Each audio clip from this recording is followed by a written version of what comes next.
Bonjour chers élèves, très heureux de vous retrouver dans la suite de notre test diagnostic, réservé bien sûr aux élèves de la première année du cycle secondaire collégial. Dans la séance dernière, on a vu la compréhension de l'écrit et la grammaire. Maintenant, on va passer aux autres domaines et on va attaquer la conjugaison. Premier exercice de la conjugaison, conjuguer les verbes entre parenthèses au temps demandé. Vous avez 1, 2, 3, 4, 5, 6 et 7 phrases. Dans chaque phrase, vous avez un verbe à l'infinitif entre parenthèses. Vous allez le conjuguer au temps demandé à la fin de chaque phrase. Première phrase. Vous, le verbe voir, un lion au zoo. Vous allez conjuguer le verbe voir au passé composé de l'indicatif. B. Elle, blanchir tous les murs de l'école. Présent de l'indicatif. C. Jamila et son frère. Le verbe rester longtemps chez leur grand-mère. Passé composé. Nous, partir ensemble en voyage. Le futur simple de l'indicatif. E. Ils visitaient chaque dimanche la boutique de jouets. L'imparfait de l'indicatif. F. Vous êtes en vacances. S'amuser. Bien. L'impératif présent. G. Elle souhaitait avoir un clown pour son fils. Le conditionnel présent. Ce que vous allez faire, vous allez conjuguer les verbes entre parenthèses au temps demandé entre parenthèses à la fin de chaque phrase. Passons au deuxième exercice. L'exercice 2, c'est un exercice de transformation. Transforme ce texte en le mettant au passé. Utilise le passé simple ou l'imparfait quand il faut. Écris ensuite sur les pointillés les verbes au temps qui convient. Alors, vous avez un petit texte dont les verbes sont conjugués au présent de l'indicatif. On va lire premièrement le texte. Habituellement, les élèves se lèvent quand un adulte entre en classe. Un jour, le directeur entre pendant que Pierre et Mehdi discutent. Ne faisant pas attention à lui, il reste assis. Mécontent, le directeur les gronde. Ce n'est pas la première fois qu'ils se font remarquer à cause de leur bavardage. Les verbes soulignés dans ce texte sont des verbes qui sont conjugués au présent de l'indicatif. Vous allez les conjuguer soit au passé simple, soit à l'imparfait, selon la situation et selon ce qu'il faut faire. Écrivez bien sûr les verbes dans les pointillés que vous avez. Troisième exercice. Toujours dans la conjugaison. Complète le tableau suivant en conjuguant chaque verbe donné à l'infinitif, au temps demandé et à la personne indiquée par le pronom personnel. Vous avez un tableau de 1, 2, 3, 4 et 5 colonnes. Dans la première colonne à gauche, vous avez les temps demandés, le présent de l'indicatif, le passé simple de l'indicatif, le futur simple de l'indicatif, l'indicatif imparfait, le conditionnel présent et le subjonctif présent. Ensuite, vous avez 4 verbes. Vous avez le verbe aller, le verbe manger, le verbe comprendre et le verbe venir. Vous allez conjuguer chaque verbe au temps demandé et aux personnes, bien sûr, demandées. Allez, faites l'exercice et bonne chance. Maintenant, on va passer à un autre domaine. C'est le troisième domaine, le lexique. Alors, premier exercice de lexique. Le père veut offrir un jouet à sa fille. Que veut dire cette phrase?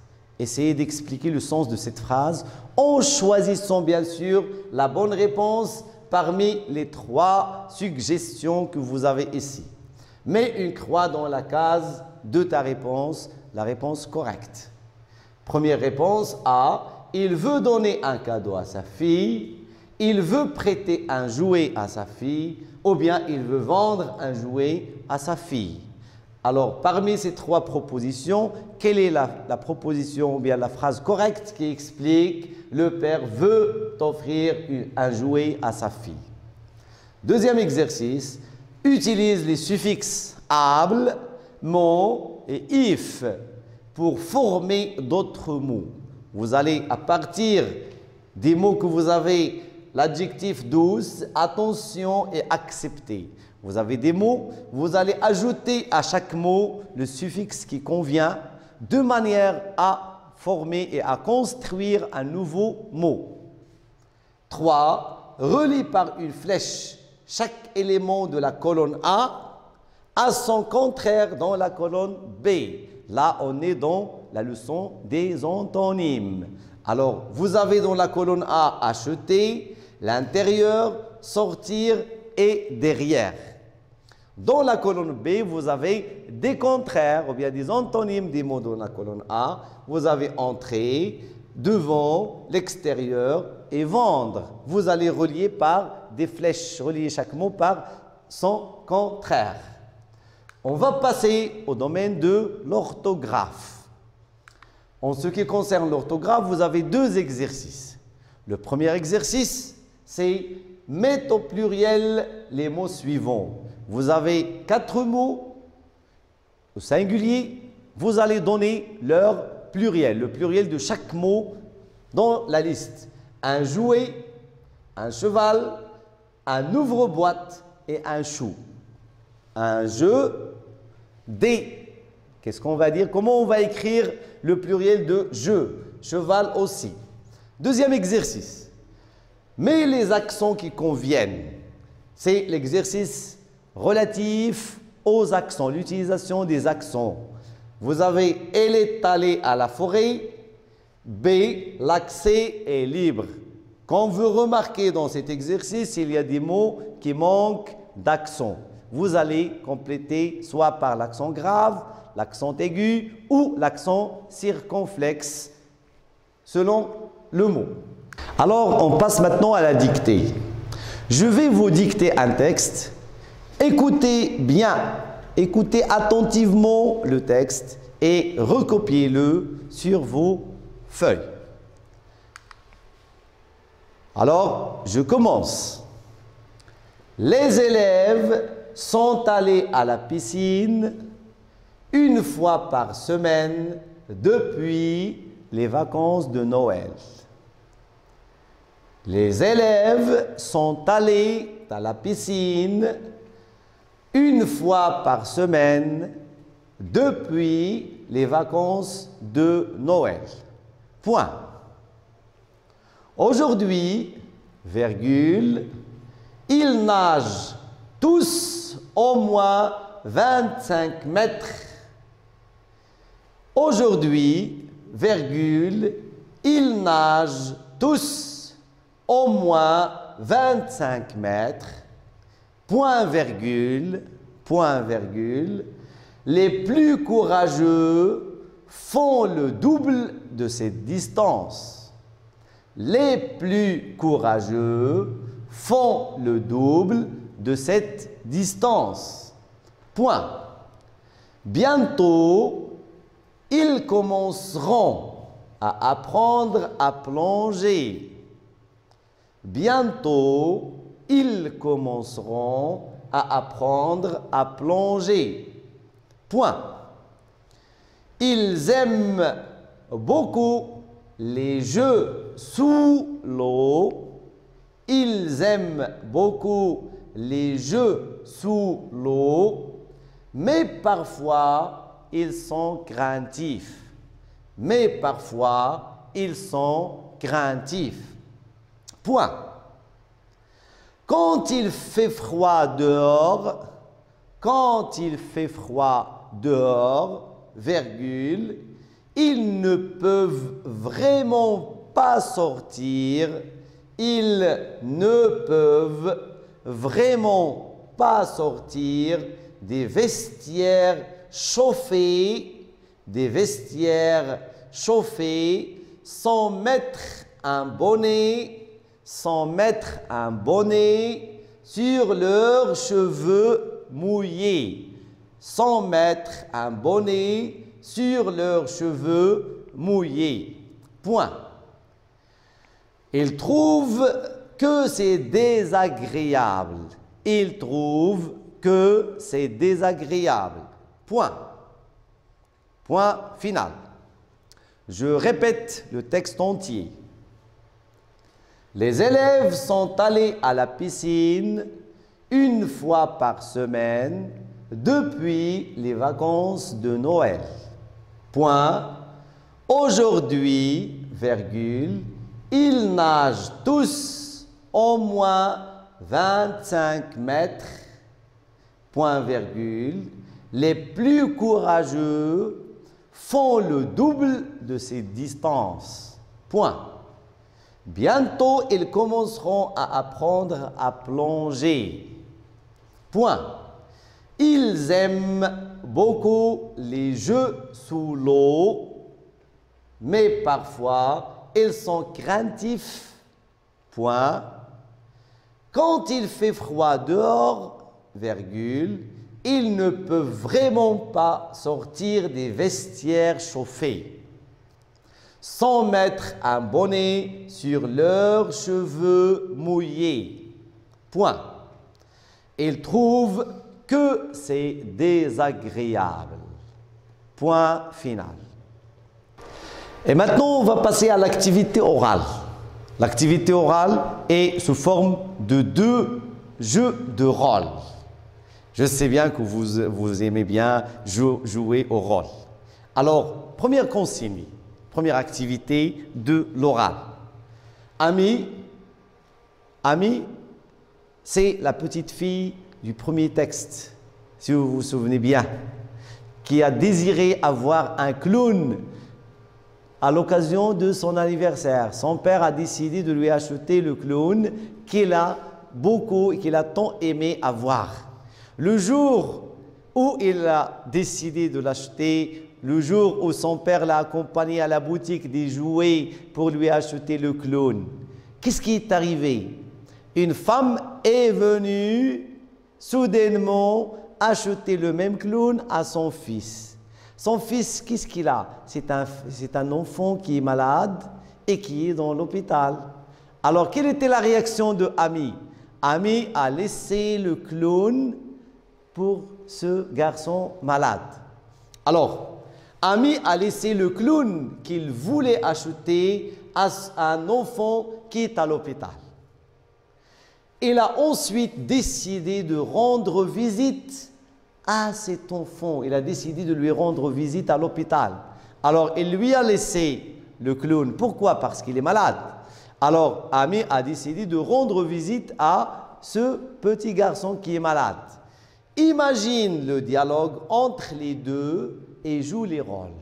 Alors, Ami est à l'hôpital. Où se trouvent les deux? Alors, les personnages de ce dialogue, c'est Ami et le petit garçon. Vous pouvez lui donner un nom que vous voulez.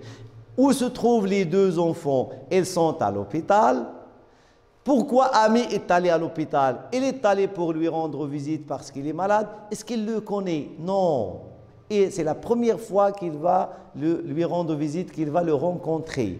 Alors, bien sûr, vous allez imaginer le dialogue entre les deux enfants et vous allez jouer au rôle. Deuxième consigne. À l'occasion de son anniversaire, tu as fait une surprise à l'un de tes amis. Imagine le dialogue et joue les rôles. Un de tes amis veut fêter son anniversaire. Il t'a invité bien sûr à son anniversaire. Tu vas lui faire une surprise. Souvenez-vous bien de la surprise du père Vincent Don aux enfants. Quelle est la surprise qu'il a fait aux enfants? Il leur a offert un violon. Alors là, toi, tu veux aller à l'anniversaire de l'un de tes camarades ou bien de tes amis, tu vas lui faire une surprise. Alors imagine le dialogue en entrant chez ton ami et tu lui as préparé la surprise. Quelle est la surprise? Quelle était la réaction de ton ami? Comment a-t-il réagi? Vous allez jouer aux deux rôles de l'enfant et bien sûr, de l'ami qui fête son anniversaire. Maintenant, on va passer à la dernière activité, c'est l'activité de l'expression écrite, écrire. L'activité de l'expression écrite est divisée en trois parties, 3 consignes. Première consigne. Les enfants décident à leur tour de faire une surprise à Vincent Don. Raconte ce qui arrive. Tu devras décrire la surprise, expliquer comment les enfants la préparent et décrire la réaction de Vincent Don. C'est en relation avec le deuxième texte, l'arbre qui chante. Si vous vous rappelez bien le texte, Vincent Don a offert un violon aux enfants. Le violon qu'il a fabriqué de l'arbre qu'il a coupé. Les enfants et leurs grands-parents ont un arbre qui est mort. Alors, qu'est-ce qu'ils ont fait et qu'est-ce que Vincent Don a fait? Il a coupé l'arbre et on a fabriqué un violon. Ce violon a été offert aux enfants par Vincent Don. Maintenant, c'est le tour des enfants. Ils veulent faire une surprise à Vincent Don. Vous allez vous mettre dans la place des enfants et vous avez décidé de faire une surprise à Vincent Don. Vous allez raconter ce qui arrive. Vous allez ensuite décrire la surprise. De quoi s'agit-il en la décrivant bien sûr. Et ensuite expliquer comment les enfants ont préparé cette surprise et quelle est la réaction de Vincent Don. Est-ce qu'il a aimé la surprise? Quels sont ses sentiments? Essayez de décrire ses sentiments et sa réaction vers la fin. Vous allez écrire ce texte dans une dizaine de lignes, 10 à 12 lignes par exemple. Passons à la deuxième consigne. La consigne 2, c'est un exercice de la mise en ordre. Mets en ordre les phrases suivantes en écrivant les numéros 1, 2, 3 et 4 dans les cases convenables. Première phrase, à table, elle mange avec appétit. B, après avoir mangé, elle se brosse les dents. C, ami, a faim. D, avant de se mettre à table, elle se lave les mains. Vous avez 4 phrases qui représentent un petit paragraphe des actions faites par Ami. Vous allez les remettre en ordre de manière à avoir un texte, un petit paragraphe cohérent, en respectant bien sûr la cohérence et la relation entre les actions 1, 2, 3 et 4. La consigne et l'exercice 3 est le dernier. Complète le dialogue ci-dessous en utilisant vous préférez, 9 heures, prendre rendez-vous, vous convient, c'est possible. Madame Alami téléphone à une secrétaire pour prendre rendez-vous avec le chef d'une agence de voyage. C'est la situation. Il s'agit de Madame Alami qui téléphone à une secrétaire pour prendre un rendez-vous avec le chef d'une agence de voyage. Il veut voyager, voilà. Il lui téléphone. Alors, bonjour, je souhaite quoi? Avec le chef d'agence. Oui, maintenant c'est la secrétaire qui parle le premier, c'est Madame, voilà, c'est Madame Alami. Ensuite, la secrétaire lui répond, oui, quel jour? Madame Alami, demain. La secrétaire, le matin ou l'après-midi. Madame Alami, je peux vous proposer. D'accord, c'est parfait, au revoir. Au revoir, madame. Alors, vous allez compléter dialogue ici par les mots que vous avez, vous préférez, 9 heures, prendre rendez-vous, vous convient, c'est possible. Alors, jusqu'ici, on arrive à la fin de notre test diagnostique. J'espère que vous resterez sains et saufs et on se verra dans la correction de tout le texte en entier dans la séance prochaine et au revoir.